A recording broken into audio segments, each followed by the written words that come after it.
ku samu manyan rahotanni bisa jarida News TV. Barka da haka masu kuma sannan mu da ƙara kasancewa a cikin wannan tasha ta mai albarka,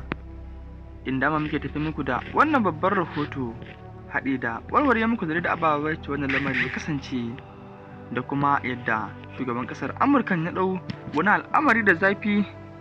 al'amarin da shugaban ƙasa Bola Ahmed Tinubu ya yi watsi da zargin da yake yi masa.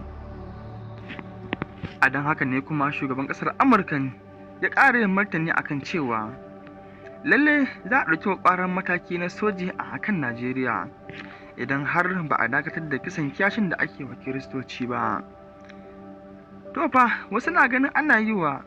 musulmai kisan gilla a cikin wannan ƙasa, inda shi kuma shugaban ƙasar Amurka radda yake akan kisan da ake wa Kiristoci. Ga yadda lamarin ya kasance, amma kafin na misaro idan har kai bako ne a wannan tashar ta mai albarka,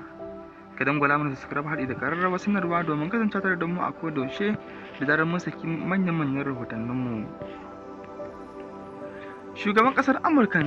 ya gargaɗi Najeriya da cewa if the Nigerian government continues to allow the killing of Christians, the USA will immediately stop all aid and assistance to Nigeria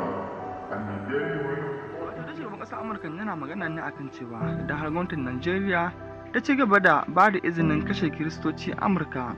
za ta dakatar da duk wani taimako